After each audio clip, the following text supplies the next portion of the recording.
Natutulog ka, ha?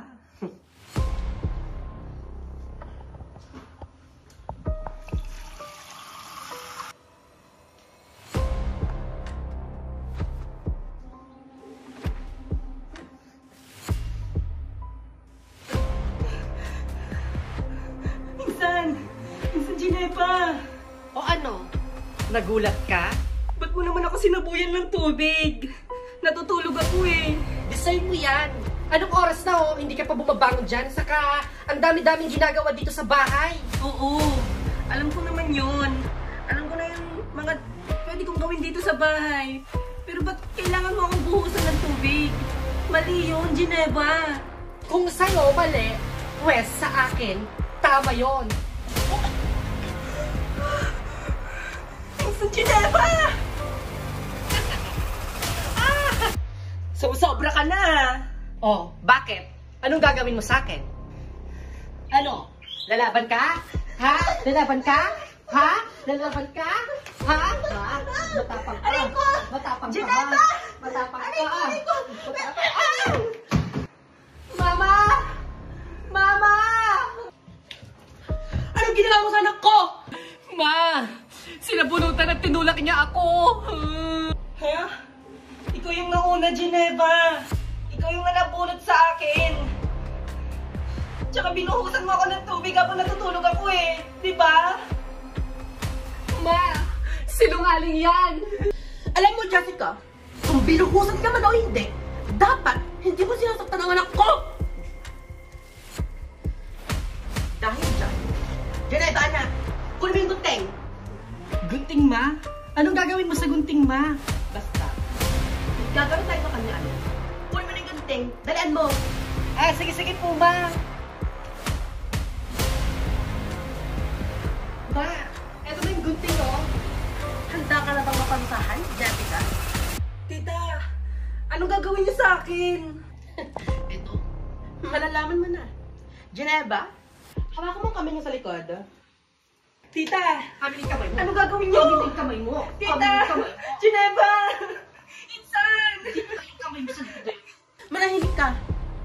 Eh kung hindi ka sana gumawa ng hindi namin ikakatuwa, eh di sana, hindi nangyari sa'yo to.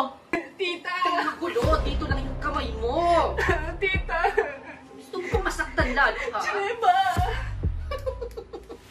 Gugupitin ko na yung buhok mo, Jessica. Gulo. Tita, wag po. Huwag niyo po itong gupitin. Inalagaan at pinahaba ko po itong buhok ko na ilang taon. Ginebra! Gupitin mo na. Wala akong pakialam kung pinahaba mo yan ng ilang taon. Tita, wag po. Parang awa niyo na. Tita! Ayaw mo ba? Wag po, tita! Wag po! Tita!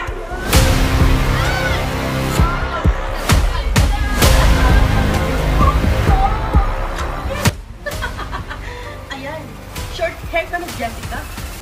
Mukha ka na tuloy lalaki. Napakasama nyo! Tita! Insan! Wala pa yan, Jessica. Papunta pa lang tayo sa exciting part. Baka sa susunod, isama ko na yung ulo mo. Ay, matakot ka na, Jessica. Kaya umayos-ayos ka, ha? Mahal kong pamangkin.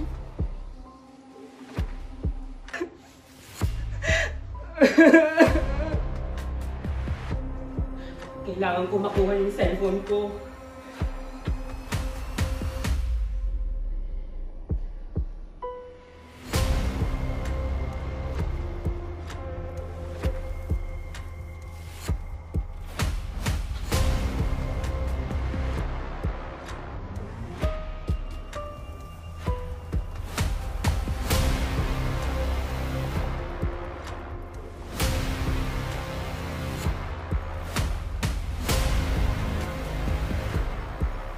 Hoy, Jessica! Anong ginagawa mo dito sa loob ng kwarto? Ano po? Tinitignan ko lang po kung ano yung ginagawa niyo dito sa loob ng kwarto, tita. Sigurado ka ba na wala kang ginawa dito sa loob ng kwarto? Ay, wala po, tita. Sige po, tita, labas na po ako, ha? Asan yung cellphone dito? Nasa kamay niyang maaalin, oh. Hawak-hawak niya. Hoy! Amin na yung cellphone! Hindi po, tita. Tatawagin ko si mama. Kailangan niya pong malaman lahat ng mga ginagawa